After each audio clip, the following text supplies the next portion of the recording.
Police এসেছে, আসলে আমার ঘর ভিতরে ঢুকতে দিছিল, সবার বাইরে বের করে দিয়েছে। তারপরে উনি ছিল, আমি ওনার কাছে ছিল, মাছ ছিল, বলে যা আছে সব বের কর, না হলে কাল লাশ পাবি তোর বরের।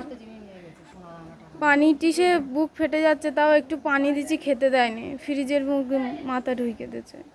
কে হয় কি আপনার? আমার স্বামী। আপনি কিছু বলেননি পুলিশকে?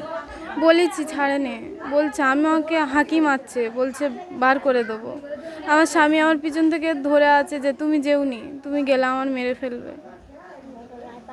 কি কারণে হঠাৎ করে এইভাবে গ্রেফতার করা হলো, কেন, কারণটা কি? কারণটা কোনো কি হলো, পার্টির নেতা জড়িত আছে কি? না, সব বাইরে থাকে, কেউ পার্টি করে না।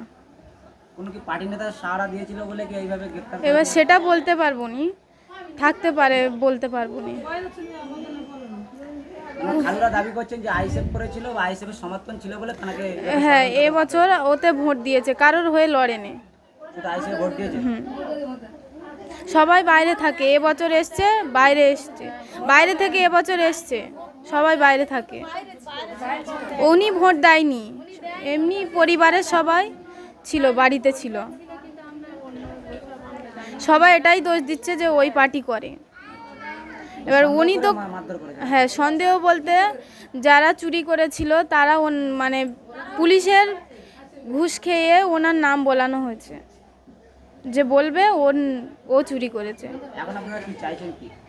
ওই যারা মেরেছে তাদের শাস্তি চাই, ফাঁসি চাই। কি আপনার নাম পরিচয়? আমার নাম রেজুয়ানা হালদার।